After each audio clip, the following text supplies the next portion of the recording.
భక్తులొనరిల్చు తప్పులకు తడబడి ఒక పక్క ఒరిగెన ఓంకారమూర్తి.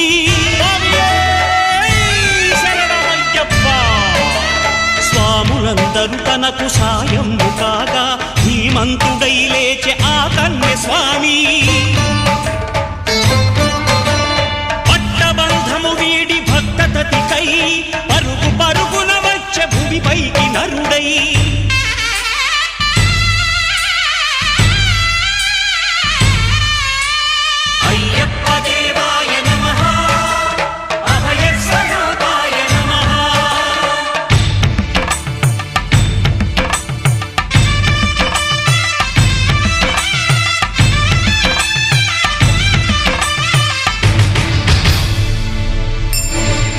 ఘోరకీకారణ్య సంసార యాత్రికుల శరణు ఘోషలు విని రోజు శబరి